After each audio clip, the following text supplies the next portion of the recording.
ზაფხული მოვიდა. 100 ადამიანს ზაფხულის მოსვლა უხაროდეს, მე არ ვიცი. ძალიან მიხარი ეს ყველაფერი და ვისაც უყვარს კარგი ამიდები, მზე, კარგად უბრალოდ ხლა ჩაცმა, მათ გიხარიათ ალბათ.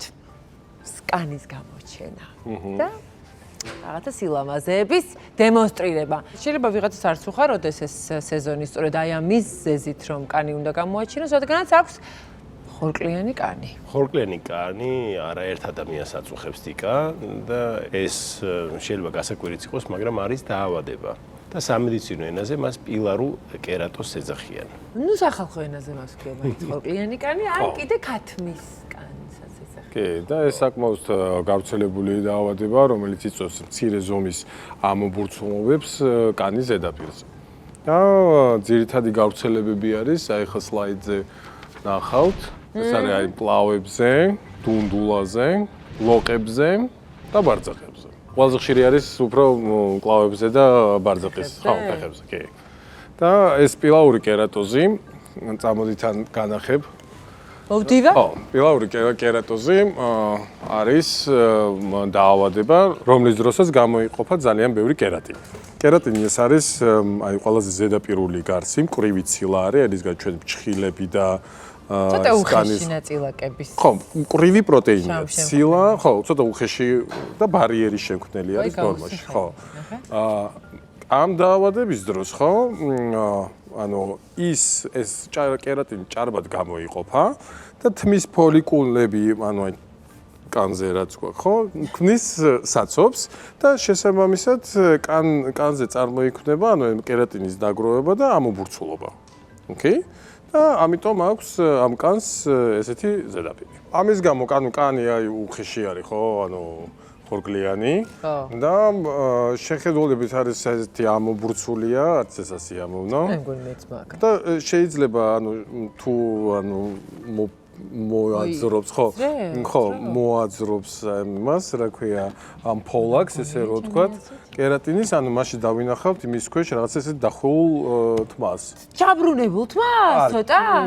თლად ჩაბრუნებულს არა, ხო, ნუ არ ყველა ძირში ეგ არის? ხო, ანუ ამ თმის ანუ თმა ვერ ამოვიდა, იმიტომ რომ იყო გაუხეშებული კერატინი. ბევრი კერატინი წარმოიქმნა და ეს არხი სადაც უნდა ამოსულიყო და მოიბურცა. თმის გამო არის ამობურცული. და დაგროვების გამო არის ამობურცული. და დაგროვების გამო არის ამობურცული. კი, მადლობა. ბატონო გიორგი, პირიქით, მადლობთ.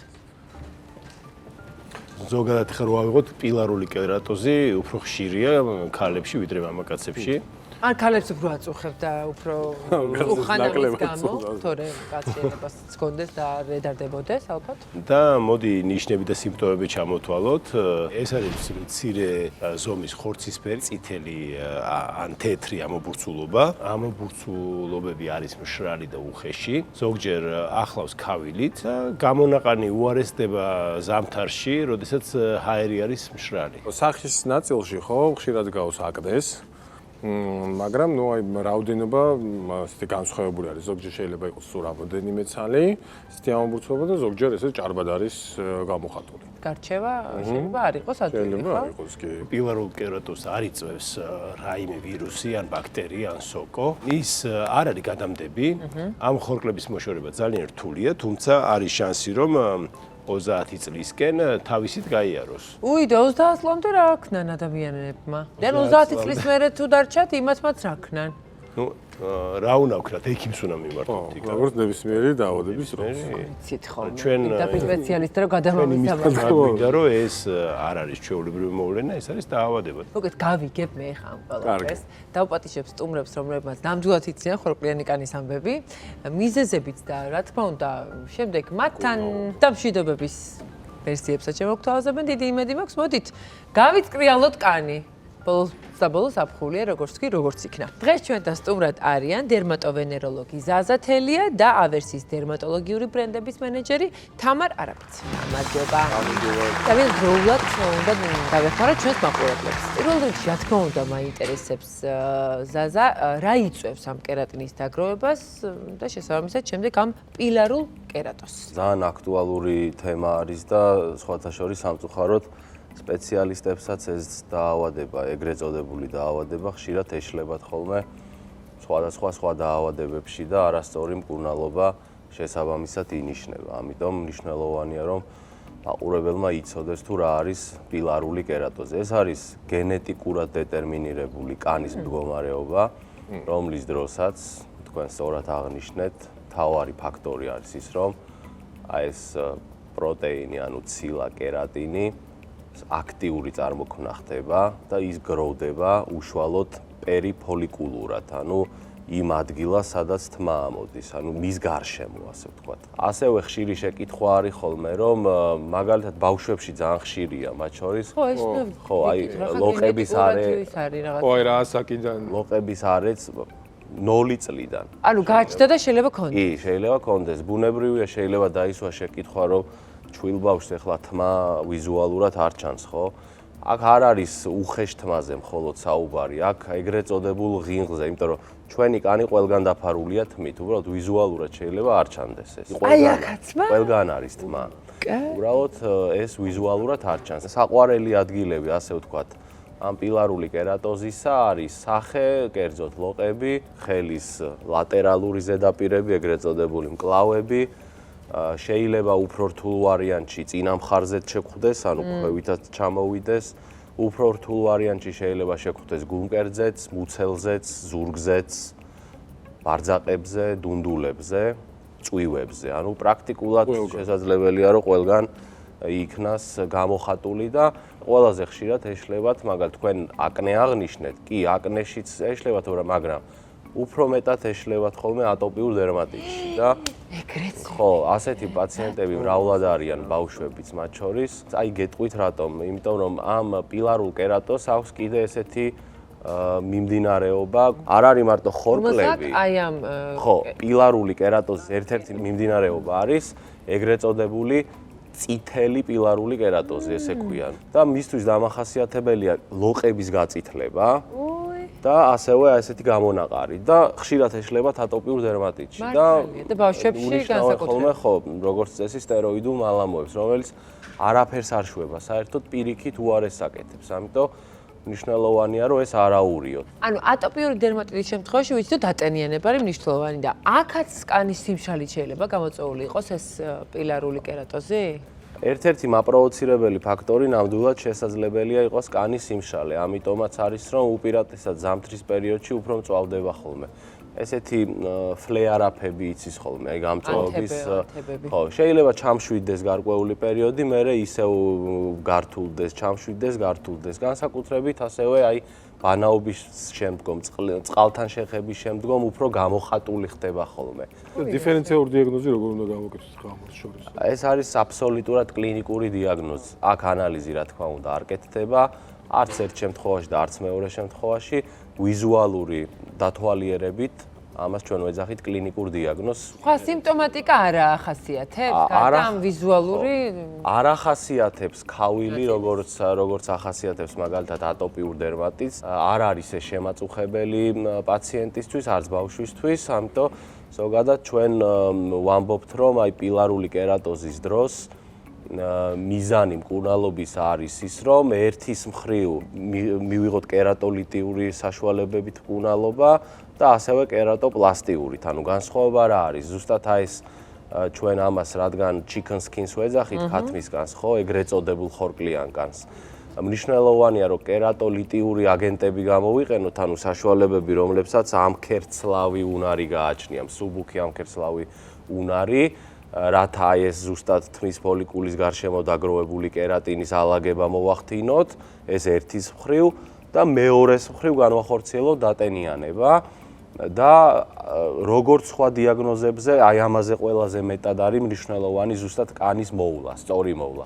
აი მოვლა ახსენეთ და არ ვიცი, ლოგიკურად ვფიქრობ, რომ აი ეს აქერცლა რა ხარ ამ ქერცლავის საშუალებები კარგია, შეიძლება კარგი იყოს, ხო, სხვა გზებითაც, აი მაგალითად სკრაბიან, მაგალითად სიმინდის ქვილი, რომელსაც მაგალითად შეიმეგობარი იყენებდა ბავშვობაში მთელ ტანს, ესე ვთქვათ, იმუშავებდა, რომ ეს კანი უფრო გლუვი ქონოდა. ნუ დღეისათვის მედიცინა და დერმატოლოგია იმდენად განვითარდა და ერთ-ერთი იმდენად განვითარებული დარგია, რომ ჩვენ გვაქვს იმდენი ბევრად უკეთესი და უსაფრთხო ნივთიერებები შექმნილი, რომ ამ ხალხურ მეთოდებზე უარი განვაცხადოთ და არის საშუალებები, ნივთიერებები, რომლებსაც აქვთ მსუბუქი ამქერცლავი უნარი, ისინი არიან ერთის მხრივ ეფექტურები, მეორეს მხრივ უსაფრთხოები.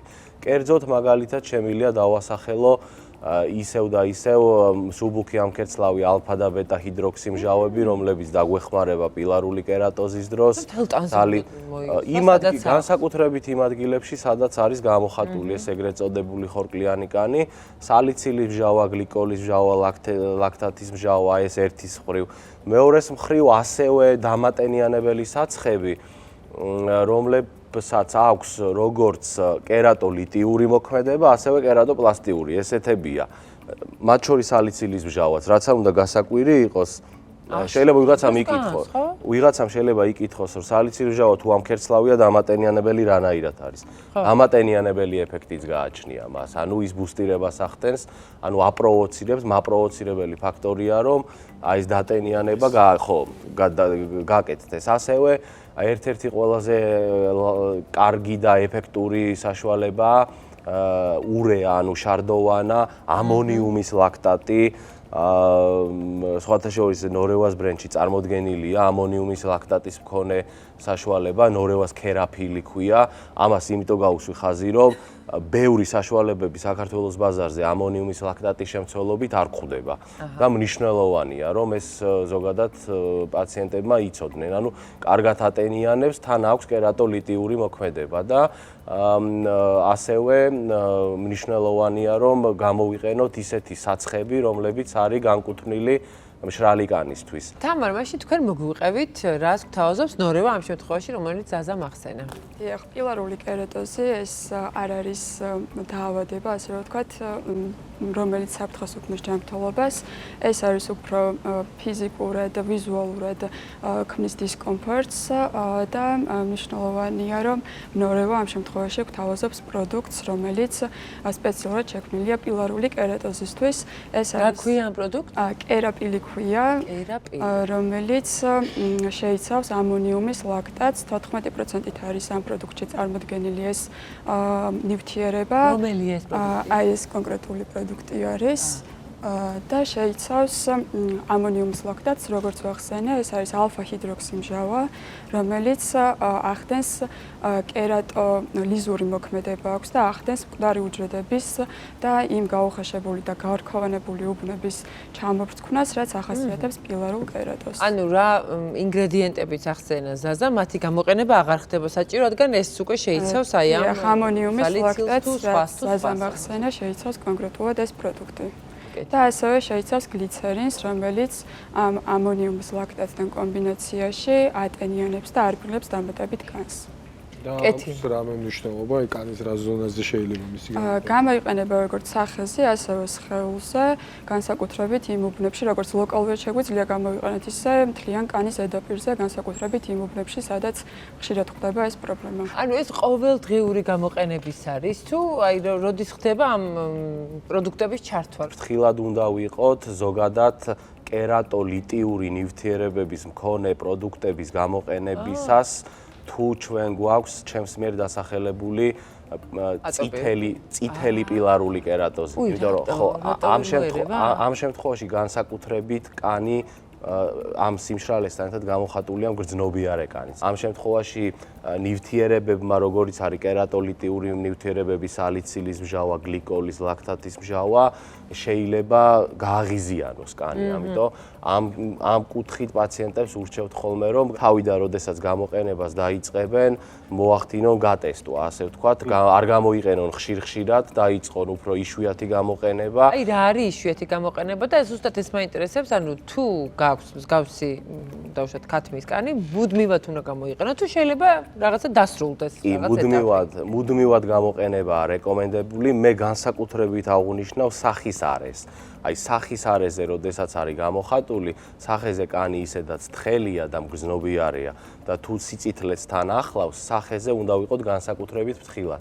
იშვიათ გამოყენებაში იგულისხმება, რომ შესაძლებელია დაიწყოს თავიდან ადამიანმა გამოყენება კვირაში ორჯერ, მაგალითად, საცხის ეს იქნება დასაბანი თუ დამატენიანებელი და იმის მიხედვით თუ როგორ შეეგუება მისი კანი, მერე გაახშიროს გამოყენება. და ყოველდღიურობამდე დაიყვანოს. კი, ყოველდღიურობამდე დაიყვანოს. ბავშვებისთვის ეს შეიძლება ბავშვებში რა თქმა უნდა, შეიძლება ბავშვებში გამოყენება, თუმცა გამომდინარე იქიდან, რომ ჩვენ ბავშვებში უფრო გზნობიარე და თხელი კანი გვაქვს, იშვიათი გამოყენები დავიწყოთ და შემდგომ გავახშიროთ გამოყენება. კიდევ მაინტერესებს რა პროდუქტები გიდევთ თამარ წინ? ამეტებ იმას, რომ ეს კონკრეტული კერატვილის კრემი გამოიყენება 3 წლიდან ბრენდის მიერ არის მოწოდებული ეს წელი.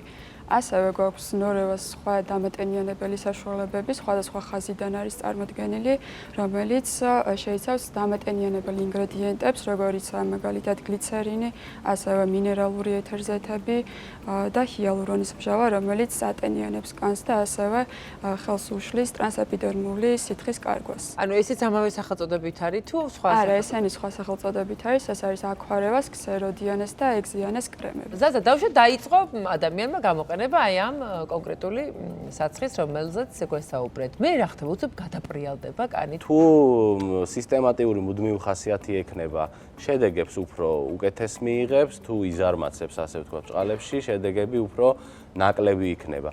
კანის მოვლას კრიტიკული მნიშვნელობა აქვს, აი სწორი პროდუქტებით, პილარული კერატოზი არის კანის მდგომარეობა, რომლის დროსაც კანის მოვლა ერთ-ერთი წამყვანია. იმიტომ რომ ძალზედ ეფექტური სამკურნალო მედიკამენტები ამ შემთხვევაში არ აგვაქვს. ამ კანის მოვლა შეიძლება თანდაურთოთ დერმატოლოგის აუცილებლად დანიშნულებით ისეთი მედიკამენტები, გარეგანი გამოყენების საცხები, რეტინოიდები შეიძლება იქნას დანიშნული, მაგრამ ამას ძალიან დიდი მნიშვნელობა აქვს, რომ პროფესიონალმა დანიშნოს, იმიტომ რომ ბევრი პროდუქტები და ბევრი ნივთიერებების ერთად გამოყენებით შეიძლება არასარგებელი, არამედ პირიქით ზიანი მივიღოთ. ამიტომ ეს რეკომენდაციები ყოველთვის უნდა მივიღოთ ხოლმე დერმატოლოგისგან და აქვე დავამატებდი, ალბათ გინახავთ, აი განსაკუთრებით მკლავებზე, არა მარტო ხორკლიანი კანი, არამედ აი ესეთი წითელი წერტილები. თმის წითელი, ესეც პილარული კერატოზი არის, რეალურად ესეც ძალიან ზოგჯერ შემაწუხებელი არის ხოლმე ვიზუალურად პაციენტისთვის. ანუ იმის თქმა მინდა, რომ ამ პილარულ კერატოს ახასიათებს ბევრნაირი კანის დაზიანება, ასე ვთქვათ. წითელი ლოყებიც ახასიათებს ხორკლიანი კანი გამონაყარი, წითელი წერტილებიც ახასიათებს და თქვენს მიერ ასევე დასახელებული რაღაცნაირად ესეთი თმაც რაღაც თითქოს დახვეული შეიძლება ასევე და ბოლო რეკომენდაციებიც მივიღოთ, მზის აბაზანები ასეთი კანის პირობებში და ასევე ლაზერული ეპილაცია, რას ურჩევდით? ხო, იმის მიუხედავად, რომ გარუჯვით პილარული კერატოზის ვიზუალი უმჯობესდება, ის არ გამოიყენება პილარული კერატოზის, ასე ვთქვათ, სამკურნალოდ, იმიტომ რომ რუჯის გადასვლასთან ერთად შედეგები შეიძლება პირიქით უფრო უარესი დადგეს, უფრო გართულდეს მდგომარეობა. ეს ერთი, აი რაც შეეხება ლაზერულ ეპილაციას, აქ შემიძლია დაგიდასტუროთ, რომ ლაზერულმა ეპილაციამ შესაძლებელია ჩვენ მოგვცეს სარგებელი. რას ბრძანებ? დიახ, იმიტომ რომ ლაზერული ეპილაციის დროს მოგეხსენებათ ესეთი უხეში თმა უფრო ნაკლებად ამოდის, ამოდის უფრო სუსტი თმა. და სუსტი თმის და სიხშირეც, თმის ამოსვლის სიხშირეც მცირდება, უხეში თმა ნაკლებად ამოდის და ეს ერთ-ერთი კარგი სარგებლის მომტანი შესაძლებელია იყოს პაციენტისთვის, ოღონდ აქ აღუნიშნავ, რომ მაინც ან სახის არეზე ლაზერული ეპილაცია რეკომენდებული მაინც არ არის. ძალიან დიდი მადლობა. ძალიან დავწვრილმანდით აი ამ პილარულ კერატოსთან დაკავშირებით და ძალიან კარგია რომ არის სხვადასხვა საშუალებები, რითიც შეგიძლიათ მოაგვაროთ ეს საკითხი. თუ კი გაწუხებთ, თუ არ გაწუხებთ, უბრალოდ კარგია რომ მაინც მოგვისმინეთ, რომ იცოდეთ რა შეიძლება გქონოდათ საქმე. მადლობა ზაზა, თამარ.